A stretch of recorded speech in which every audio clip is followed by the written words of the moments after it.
I found out my wife was cheating, called me a loser, and hooked up with a man I knew. Instead of confronting her, I ghosted her completely and left her to deal with the mess she created. I'm a 57-year-old man, and I've been married to the woman who was the love of my life for 26 years. Let's call her Lucy. We were college friends, and we knew each other for a decade before getting married. During those 10 years, we spent 2 years as friends, a year of me pursuing her, and the remaining 7 years dating. There were even a few years of long distance in those 7 years when we lived in different cities for work reasons. Our relationship endured the challenge of time and distance. Lucy wasn't just my wife and the mother of my children. She was also my closest friend since college.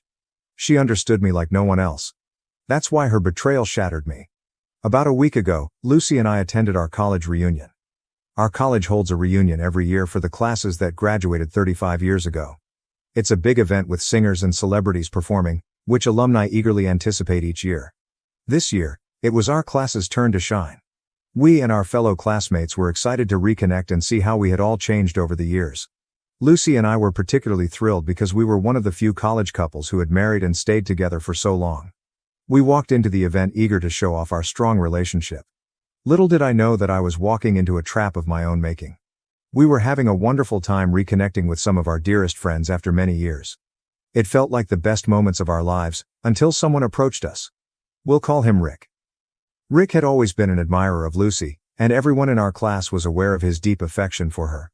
Lucy was one of the brightest students in our class, and like any other attractive woman, she had her share of admirers in college. Yes, I was one of them too. However, Rick was not the type to just flirt, take a chance, and move on if the girl wasn't interested. He was the persistent type. He pursued Lucy throughout college and beyond. He didn't give up even though he knew she was dating and in love with me. I've always been a secure partner and didn't let his advances affect our relationship. Rick, along with everyone else, knew that Lucy was way out of his league, but he never stopped trying. I remember when Rick found out that Lucy had married me, he actually texted me and claimed that Lucy had made a mistake. He went on to say that he hoped I would care for her as much as he would have. Lucy and I simply laughed at his childishness and romantic notions. We hadn't heard from him or spoken to him since that day, until the day of the reunion. When Rick approached us, we thought he would have moved on by now, considering it had been 35 years since college and 26 years since our marriage. However, to our surprise, he was still fixated on Lucy. He greeted all of us with hugs, and we reciprocated. However, Lucy opted to shake hands with him because his intense gaze made her uncomfortable. He took a seat across from Lucy and gave her an odd and intense stare, which didn't go unnoticed by anyone. I couldn't help but ask if he had brought his family to the reunion party. He replied that he was single. He mentioned that he had been briefly married in his 40s but had gotten divorced. I expressed my sympathy, saying, "I'm sorry to hear that," to which he responded dramatically, "Well, yes, you should be sorry, you stole my love," followed by a burst of hysterical laughter. If I were in my 30s, I might have considered physically confronting him, but as we're approaching our 60s, such things no longer hold much importance. Besides, Rick isn't the intimidating type. He's more of a sleazy loudmouth guy you wouldn't pick for sports. Even though everyone heard his joke, no one responded, and you could feel others becoming uncomfortable. So we mostly brushed it off.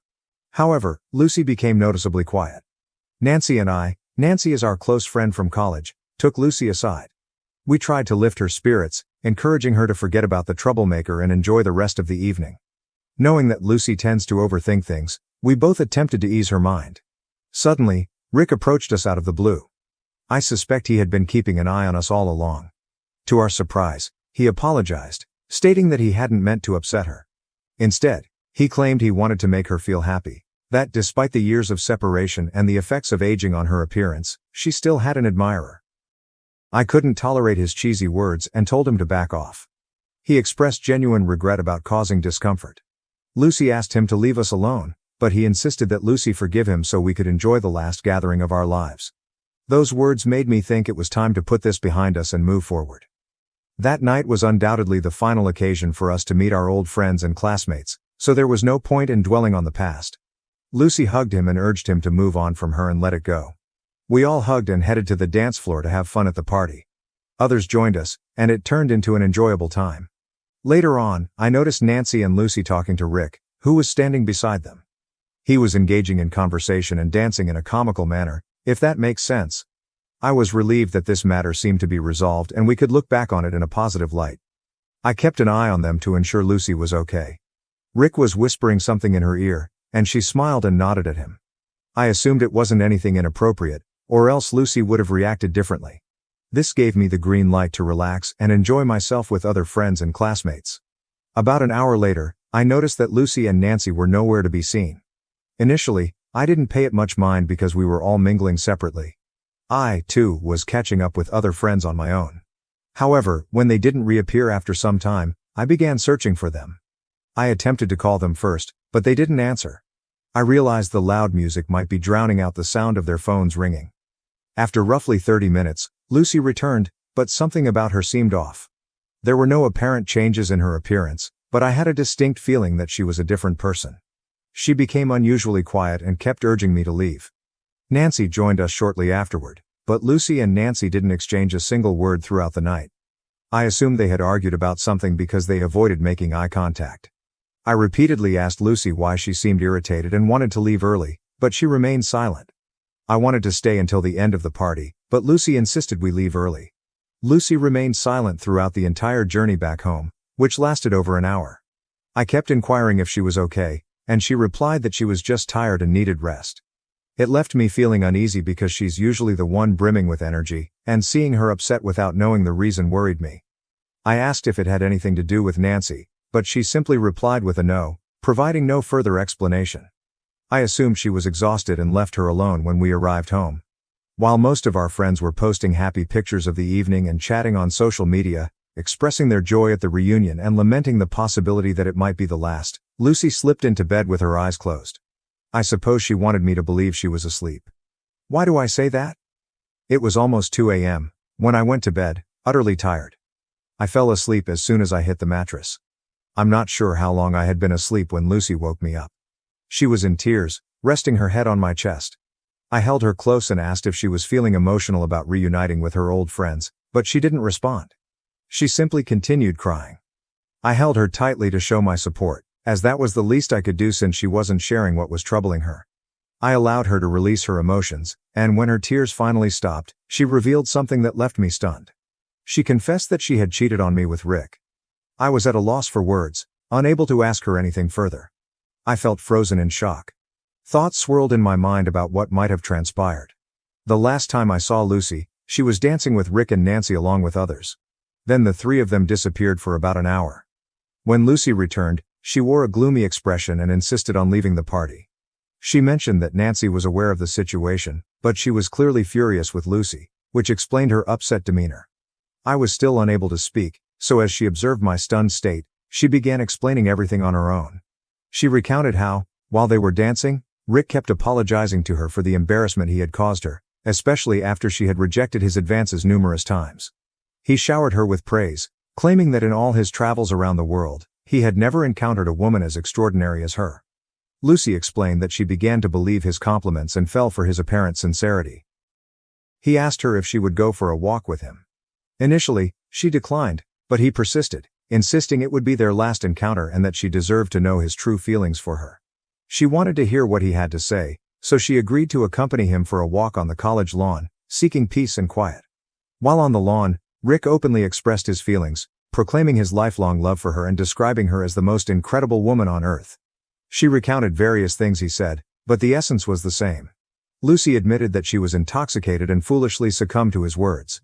He began holding her hand while they walked, and in that moment, Lucy felt an immense burden of tension lifting from her shoulders, making her feel strangely comfortable. I won't delve into further explicit details of what she shared with me about what happened, but she told me everything, absolutely everything. She even mentioned that her guilty conscience kicked in when they were in the middle of the act, and she pushed him away. My mind was in a daze, and my body felt numb. She nudged me, seeking some reaction, but I remained silent. I asked her to give me a moment. She continued crying and apologizing. Eventually, I told her to go to sleep and that we would discuss the matter in the morning. She held onto me tightly, expressing her fear of losing me. I simply closed my eyes and lay there, replaying the situation in my mind repeatedly. I was reflecting on the events until I distinctly recalled something that struck me as odd. Rick gave me a strange, unsettling grin after Lucy returned from their makeout session.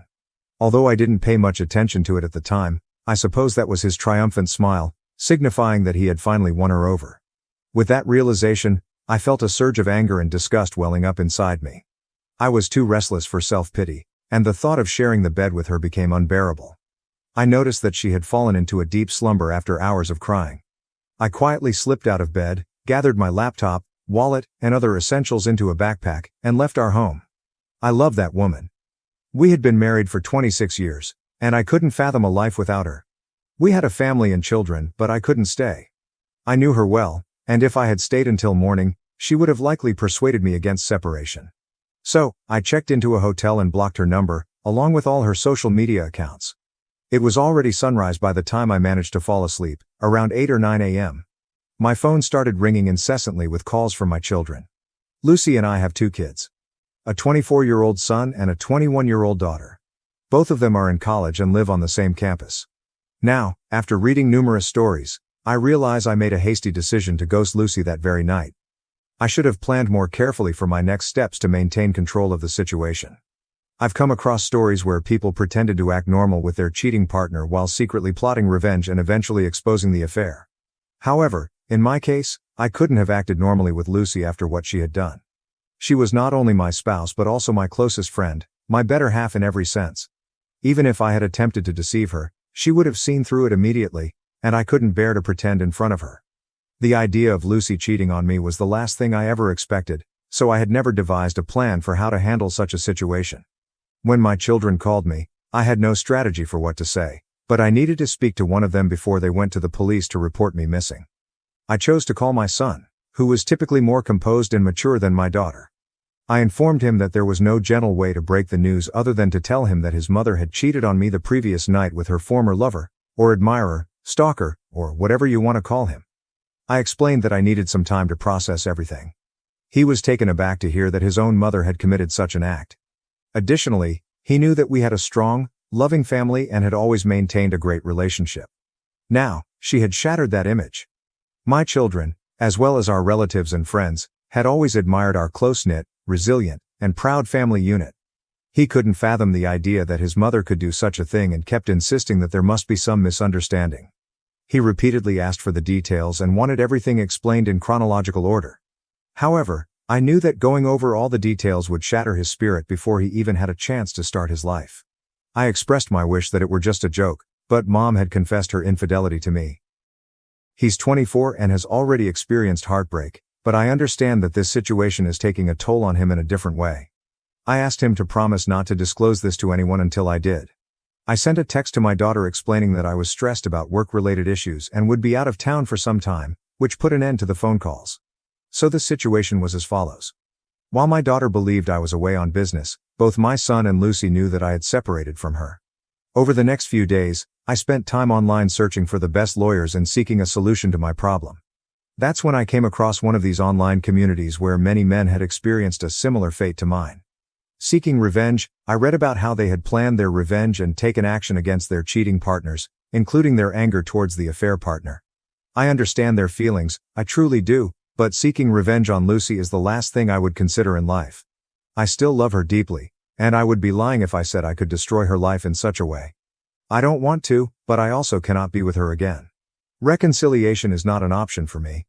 I'm unsure how I'll navigate this situation or if I'll ever recover from it. I have numerous responsibilities to handle, my work, my children, my assets, and more. I've scheduled an appointment with a lawyer for tomorrow, and I'll see what advice they have to offer. I'll provide an update as soon as I make progress. Update 1. Hey everyone, thank you for all the support. While reading your comments, I realized that I missed sharing some important information. Both Lucy and I were management consultants, but in our late 40s, we both left our full-time jobs. Lucy pursued her long-standing passion for writing, and I became a business consultant for startups as a self-employed individual. I don't have a fixed workplace. One of you mentioned concerns about Lucy potentially showing up at my workplace. Since I occasionally work from home or visit clients' offices, I consult for multiple clients simultaneously. So far, Lucy hasn't been able to locate me. As I mentioned earlier, I'm approaching 60, and we've been planning our retirement for a long time. We've been saving up to purchase a beach house in the countryside for our retirement years, with plans to buy it next year. We've even identified some properties and have been in discussions with property owners. Fortunately, we haven't made the purchase yet. Otherwise, it would have presented a different set of challenges. Lucy has been trying to contact me ever since I ghosted her. I met with the lawyer the day after my initial post, and he advised me to inform the children about the separation, given that they are adults. We also discussed the division of property, and I've decided to split it evenly between Lucy and myself. No, my retaliation wouldn't involve depriving Lucy of her wealth. She's entitled to half of our assets, and she's earned it. She's also entitled to the separation, which she, too, has earned. I understand her very well. She might be willing to relinquish her claim to the wealth to reconcile and keep our family together. While the divorce paperwork was being prepared, I met with my children.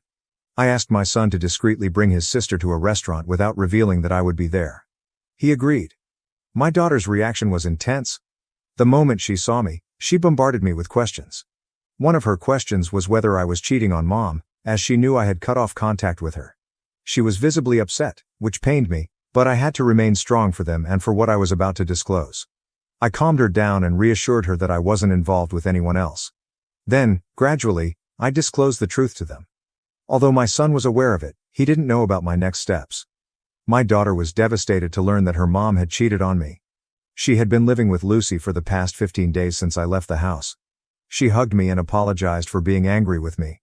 They both inquired if I could consider giving our marriage another chance, but I made it clear that I was pursuing a divorce. They both broke down emotionally. Witnessing their tears was heart-wrenching, but they understood my pain. They pledged to support me through this challenging period. I assured them that I was separating from their mom, not from them. Of course, my daughter informed me that Mom, Lucy, had not been eating or sleeping properly. She's been oscillating between crying and nervously pacing while trying to reach me endlessly. She even drove to several of my clients' offices to inquire about my whereabouts, but they all informed her that I hadn't visited their offices for 2 weeks. When our daughter asked her if something had happened between us, since it was the first time I had acted this way, Lucy didn't respond to her question. Instead, she continued to cry and moan while locking herself in her room. I requested my daughter to remain at home with her mom until our divorce is finalized.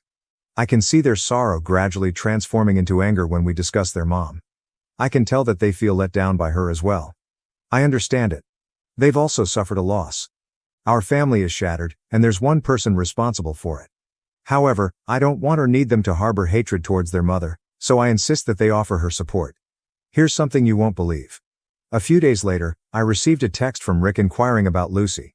He mentioned that if I was planning to divorce her after learning about her infidelity, he was willing to take her. I replied that Lucy was a free woman and could make her own choices. I blocked him afterward. I'm sure he messaged me to provoke me, but I felt the least anger towards him. I won't fall into his stalking tactics. I didn't marry, love or trust him. All of that I did with Lucy, who betrayed me, affecting me deeply. I'm not insecure. He can have her if she desires. I'm least concerned about that. The divorce papers are supposed to be mailed today, and I'm still waiting for my daughter's call regarding Lucy's reaction. I'll provide an update once my divorce is finalized. In the meantime, I still have many matters to sort out. My assets, retirement, and my children's well-being. Hey everyone, I know it's been a while since my last update. I apologize for that. I had a long list of things to take care of. First and foremost, my divorce has been settled. Now, when Lucy received the divorce papers, she didn't take it well. She became unhinged. Until then, she had been living in a bubble where she believed I was merely angry and would return to her once my anger subsided. That bubble burst when she received the papers. She insisted that my lawyer arrange a meeting with me, but my lawyer declined. He stated that she was getting half of all the assets, which was more than she deserved. She responded by saying she didn't want any assets, only me. I told you, I know her. She expressed her desire to meet me once before signing the divorce papers. She was confident in her abilities. She knew that if she had one FaceTime conversation with me, she could persuade me to reconsider the separation. She was right. If I had met her, I might have changed my mind. I still loved her and couldn't bear to see her deteriorate. But I couldn't set aside my self-respect. She took me for granted and tore apart our family for what? I won't delve into that abyss. I just want to say I couldn't endure living like that. My daughter wanted to meet with me urgently. She informed me that her mom's condition had worsened to the point where she had to be hospitalized. Lucy had fallen into a deep depression and was refusing any medication or supplements for her well-being. She had been admitted to the hospital and placed on a liquid diet because she had stopped eating altogether. I understand that many of you might perceive me as heartless and self-centered at this juncture, questioning whether I ever truly loved Lucy due to my apparent indifference to her declining health. My response is simple: have you ever experienced betrayal? If not, you cannot fathom the pain I'm going through. To say that I loved and cherished my wife would be an understatement. I practically idolized her. I was her staunchest supporter and fan. We've been together for almost 3 decades. She's the mother of my children. Rick was partially right. Finding a woman like Lucy is exceptionally challenging. She possesses intelligence, talent, empathy, and all the qualities one desires in a partner. Therefore, I made sure to treat her accordingly. But what did she do in return? She struck me at my most vulnerable point. I never imagined, in my wildest dreams, that she would betray me, let alone with Rick. A few days after Lucy received the divorce papers, Nancy reached out to me. She asked about my well-being and inquired about Lucy. I informed her that we were going through a separation. She didn't appear surprised and mentioned that she knew the reason. Later, she called me. During our conversation, Nancy asked how I had discovered the affair. I explained that Lucy had confessed to it. She expressed her regrets and revealed that she had tried to warn Lucy about Rick. Nancy had advised her not to go out with him, but Lucy had ignored her counsel. Nancy disclosed something that reinforced my confidence in my decision. Her account of the incident had a slight variation from what Lucy had told me. According to Nancy, she and Lucy were happily dancing when Rick joined them and began making advances toward Lucy. He whispered in her ear, which Lucy claimed was an apology from Rick. Nancy was uncomfortable with Rick's advances and attempted to intervene, but she noticed that Lucy suddenly seemed to enjoy his company. When Rick proposed going for a walk, Lucy looked to Nancy for guidance. Nancy strongly opposed the idea, as everyone knew how unsettling Rick could be. However, after some time, Lucy excused herself and went for a walk with Rick. Nancy wasn't too bothered by this because Lucy had also expressed interest in going with him. Nancy was having a good time with other friends when she realized Lucy hadn't returned. Concerned for Lucy's safety, she went out to search for them. Can you believe where she found them? In the changing room of the college swimming pool. But where did Lucy claim they were? Out on the lawn. Nancy revealed that she caught them in the act, and they only stopped when Lucy spotted Nancy approaching them. So it wasn't Lucy's guilty conscience that halted things. It was Nancy who interrupted them. Up until this point, I still held some pride in Lucy for owning up to her mistakes and confessing them to me promptly. It gave me a sense of closure despite her devastating betrayal. I believed her story. That she got carried away because of alcohol and her conscience stopped her. However, it became clear that Lucy didn't cheat because she was drunk. She did it because she wanted to. The college swimming pool was at least a 15-minute walk from where we were, and the changing rooms were deep inside the facility. You don't just end up there accidentally, it was a deliberate choice on her part. After sharing her side of the story, Nancy asked if I could see myself giving Lucy another chance to rebuild our relationship since Lucy had confessed and been completely honest about her mistakes. The thing is, Nancy didn't know that Lucy's version of the confession was different. I didn't clarify or respond to her question. Despite Lucy's miserable condition, she had lied to me, and that's when I lost all respect for her. Meanwhile, my children informed me that Lucy's condition was deteriorating and she was on the brink of self-harm. Upon hearing this, I called Nancy and explained our previous conversation, where I had been told a different story by Lucy. I asked Nancy to visit Lucy and have an open conversation with her. Lucy had been keeping her secret locked up, causing her immense suffering. I also instructed Nancy to inform Lucy that I was now aware of the actual truth of that night and had no intention of forgiving her or taking her back. It was in Lucy's best interest to prioritize her health because I knew she was intentionally harming herself in hopes of reconciliation. After all, I know her, don't I? Nancy paid Lucy a visit and provided me with an update. While Lucy has not fully recovered from her weakness and depression, my daughter mentioned that she's doing considerably better. Additionally, Lucy has gone ahead and signed the divorce papers, which was a significant relief for me. My plan is to wrap up my pending work and embark on a solo journey. I've decided to abandon my previous idea of settling down in one place because that would drive me insane. I acknowledge that I haven't handled this situation as perfectly as some folks in this community who face similar circumstances, but I've done the best I could. Let's wait and see what the future holds. I'll keep all of you updated. Update 2. I hope you're all doing well. It's been a year since my last update. I wish I could say time has flown by, but it hasn't felt that way for me. I spent a few months in a motel and later rented a condo for a few more months until my divorce was finalized. As for my work, as I had planned, I gradually transitioned to clients with whom I could work remotely 100%. Regarding the money that Lucy and I had saved for our retirement home, she received 50% of it and I distributed the remaining 50%, which was my share, evenly between my 2 adult children. I don't have a need for it, and they are responsible enough to put that money to good use. As for Lucy, she is still undergoing therapy. Nancy maintains regular contact with Lucy and occasionally checks in on me. She shared something surprising about Lucy that I never expected. Keep in mind that this information comes from Nancy, who is still supportive of Lucy, so take it with a grain of salt. But she has no reason to deceive me. Brace yourself. Despite my repeated claims that I know Lucy well, even after her infidelity, hearing this made me question whether I ever truly knew her. I always considered Lucy a strong woman with a resilient mind, but it seems that loneliness took a toll on her. Lucy began chatting with Rick, and he reciprocated by expressing his love for her, until he learned about our divorce. Strangely, as soon as he found out, he started acting strangely and essentially ghosted her. Lucy was heartbroken to discover that Rick stopped communicating with her after she informed him about the divorce. She reminded him of his claims of love and desire to be with her despite everything. It turned out that he was merely flirting with Lucy for a casual physical relationship, which he got. He stated that he couldn't commit to a marriage or any emotional relationship with Lucy because she's such a strong-willed woman. For those who know Lucy, it's nearly unbelievable that she pleaded with Rick for a relationship. She couldn't have stooped lower because everyone knew Rick to be unsavory. Rick revealed his true intentions by admitting that he was only interested in a physical relationship, while Lucy sought emotional support, not just physical intimacy. He mentioned having a live-in partner and being content with that arrangement. It appears that all of his love and admiration were insincere. When Lucy and Rick had a disagreement, he concluded it with a hurtful remark. He indirectly taunted Lucy by suggesting that he had succeeded in deceiving her. He claimed that he thought Lucy was intelligent, yet he managed to trick her, implying that he was the cleverer of the two. This caused her to sink deeper into depression as she had lost everything by falling for his deceitful lies. The last update I received about Lucy was a couple of weeks ago. My daughter had been staying with Lucy since I moved out of the house. She needed someone's company to help her cope with her depression. However, after living with her for a year, my daughter realized that she could no longer coexist with Mom as Lucy had become extremely difficult. Lucy, who was once emotionally resilient, has transformed into an insecure and erratic individual who constantly seeks the presence and attention of others. She has also become delusional and disoriented. Lucy has morphed into a controlling and possessive mother. She bombards my children with calls and messages if they don't respond promptly.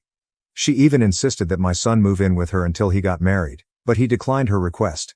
She has been pressuring my daughter to spend time at home instead of going out with friends or taking vacations. My children are no longer kids. They are adults now and can't be restricted. Whenever my daughter tried to address Lucy's intrusive behavior, Lucy would break down and express her fear of losing them, especially after losing me.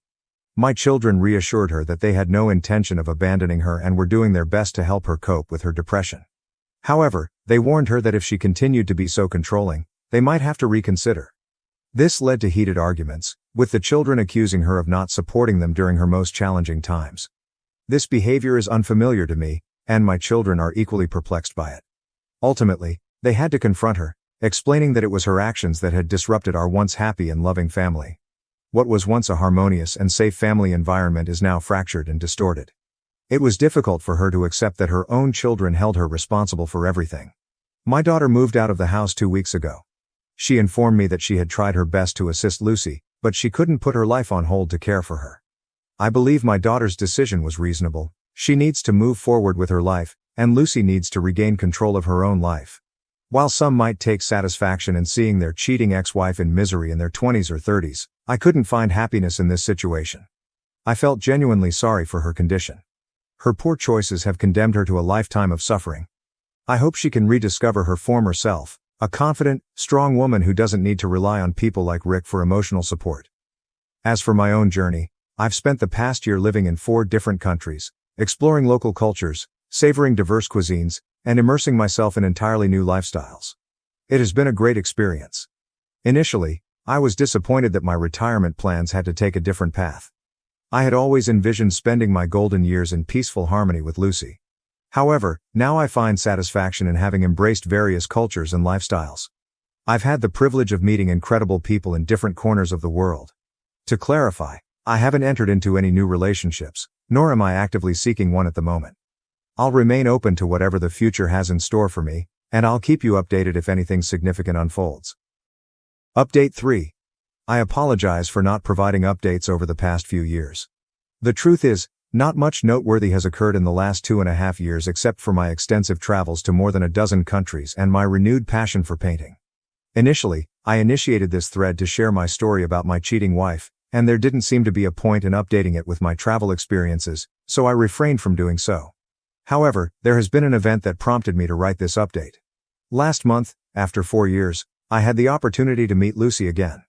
This reunion was due to my son's upcoming wedding. Yes, my son has found the love of his life and decided to tie the knot. He called me 2 months prior to the wedding and expressed his desire for Lucy and me to meet the girl's parents. Initially, I was hesitant and suggested that I could meet them directly at the wedding. However, I realized that it wasn't about me, it was about fulfilling my responsibilities as a father. The girl's parents graciously hosted a dinner for us a week before the wedding. Although I hadn't confirmed my attendance, I decided to join at the last moment. It was somewhat challenging to see Lucy in this context, as I would have preferred to have one of us attend. Nevertheless, I understood that I needed to be there for my son. Upon my arrival, Lucy seemed surprised. She appeared different, and her eyes conveyed that she had undergone some changes. She greeted me with a polite smile, but I could sense that she was feeling tense. Throughout the years, she had always maintained her long, thick hair, even as we grew older, but it seemed she had aged more than expected during those 4 years. Interestingly, they seated us next to each other at the table, making me suspect that our son hadn't informed them that this would be our first encounter in years. It's worth noting that this situation posed no issue in front of others. She remained silent, but as soon as we had a chance to talk privately, she commented that I appeared healthier and happier. I acknowledged it, attributing it to cutting off all the toxicity from my life. This caught her off guard momentarily, and she glanced around to ensure no one overheard us. She inquired if I was in a relationship, but I evaded the question, stating that my relationship status shouldn't concern her. During our conversation, I barely made eye contact with her, focusing my attention on everyone else primarily. After the dinner, when it was time to leave, I bid everyone good night with hugs but simply nodded my farewell to Lucy, telling her to take care. I suppose she didn't anticipate that, as she also stood up when I was saying my goodbyes to everyone. It happened quickly, so I don't think it was too awkward for the others. Surprisingly, my interaction with Lucy was quite uneventful. She seemed either intimidated by me or too anxious to engage in more open conversation. Whether she was overthinking or not, I didn't dwell on it much. After leaving the gathering and stepping outside, my son accompanied me and offered for me to spend the next few days with him, but I declined, assuring him I would call. I then drove to my hotel. By the way, I don't have a permanent residence. I'm mostly out of town, and when I'm in town, I stay in a motel. Transitioning into a nomadic lifestyle after being a family man for 26 years was challenging, but I've grown accustomed to this adventurous life and I'm thoroughly enjoying it. Aside from my family situation, I have another update. I now have a companion. Yes, during my visit to Tokyo 2 years ago, I met Ashleen, who is 52 years old. She had recently come out of an abusive relationship and was savoring her first solo trip. We connected while hiking up a mountain. We became friends because neither of us was seeking a romantic relationship at the time. After our time in Tokyo, I was about to head to South Korea while she was heading to Thailand. We stayed in touch for the next 6 months and eventually decided to plan our trips together. For the past year and a half, we have been traveling together to over 8 countries. We became travel companions and didn't rush into anything physical or emotional during the initial 2 months of our travels. We both took our time getting to know each other better, and we were clear from the start that we didn't want to get married. For now, we want to relish the experience of traveling and exploring different places. My children were aware of Ashleen, but they chose not to disclose this to Lucy, fearing it might trigger her depression again. After arriving at the hotel, I called my son to explain why I declined his invitation to stay with him. I informed him that Ashleen had accompanied me to town, and I couldn't leave her alone. I expressed my desire for Ashleen to attend the wedding. He was excited but also apprehensive about Lucy's reaction. I emphasized that Ashleen should be at the wedding because she's my partner and should meet my family. My son added his sister, my daughter, to the call to get a second opinion but mostly to discuss it among the 3 of us. She agreed with me that Ashleen should meet the family. The wedding was a week away, so I used that time to give Ashleen a city tour since it was her first visit to Kentucky. Now, on the day of the wedding, as soon as we arrived, I noticed Lucy already staring at me. She was visibly upset when she saw me holding hands with Ashleen at the wedding venue. I had already warned Ashleen about the possibility of Lucy's unpleasant behavior, but she assured me she could handle the situation. This was the first time I witnessed how controlling Lucy had become since our separation. She rushed toward us and grabbed my wrist, attempting to pull me aside. I firmly told her that I didn't want a private conversation with her. She questioned if Ashleen was my girlfriend or if I planned to marry her. I replied that it shouldn't concern her and asked her to leave us alone because the guests were arriving and some were noticing Lucy's tears and anger. She insisted that she didn't care about anyone else and needed to resolve this matter one way or another. My daughter intervened and tried to calm her mom down, but Lucy refused to go with her. We pointed out that she was disrupting the wedding. She responded loudly that she didn't care. At this point, my usual gentle daughter turned into a force to be reckoned with. She didn't just lose her temper, she gave Lucy a stern talking to that I never expected from her. In a hushed yet commanding tone, she told her, "Yes, Mom, you were supposed to walk into the wedding on Dad's arm and be with Dad, but you chose to be with some random guy. So either accept it and move on right now, or I'm going to make sure you're kicked out of the wedding before it even begins." I almost wanted to intervene, as it's natural for a parent to do so when they see their child in distress, but my daughter was tougher than I could ever be when it came to her mom. As she pointed her finger at Lucy and meant every word, I felt the tension in Lucy's grip on my wrist release. I saw Lucy's face quiver as she let go of me and stared at me for 3 seconds. During that time, her expression shifted from anger to betrayal to sadness. She didn't say a word, but her face revealed a whirlwind of emotions. After this, Lucy walked away. Needless to say, she didn't introduce herself to Ashleen.